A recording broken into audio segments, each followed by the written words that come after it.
High, আমি যদি একটা গাছ হইতাম, যাহা গোড়া হইতে কাটিয়ে ফেলা হইতো। মানুষের এইরকম একটা আফসোস তৈরি হবে। কেন এই আফসোস হবে? আজকে আমরা এই হাদিসে সেটা জানতে পারবো। বিসমিল্লাহির রহমানির রহিম। হযরত আবু যর রাদিয়াল্লাহু তাআলা আনহু রিওয়ায়াত করিয়াছেন, রাসূলুল্লাহ সাল্লাল্লাহু আলাইহি সাল্লাম ইরশাদ ফরমাইয়াছেন, আমি ওই সকল বস্তু দেখি যাহা তোমরা দেখো না, ওই সকল কথা শুনিতে পাই যাহা তোমরা শুনিতে পাও না। আসমান আল্লাহ পাকের বুজুর্গে ভারে চরচর করিয়া ওঠে, যেমন চোখে অতিরিক্ত ওজনের কারণে চরচর করিয়া ওঠে। আল্লাহ পাকের বিশাল আজমতের কারণে আসমান চরচর করাটাই স্বাভাবিক। কেননা আসমানে 4 আঙ্গুল জায়গা খালি নাই, যেখানে কোনো না কোনো ফেরেশতা আপন কপাল আল্লাহ পাকের সামনে সেজদায় অবনত করিয়া না রাখিয়াছে। আল্লাহর কসম, তোমরা যদি উহা জানিতে যা আমি জানি,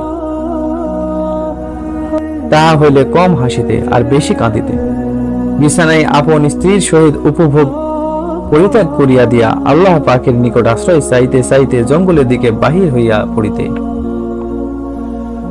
আক্ষেপ করিয়া পড়িতে, হাই আফসোস, আমি যদি একটা গাছ হইতাম, যাহা গোড়া হইতে কাটিয়ে ফেলা হইতো।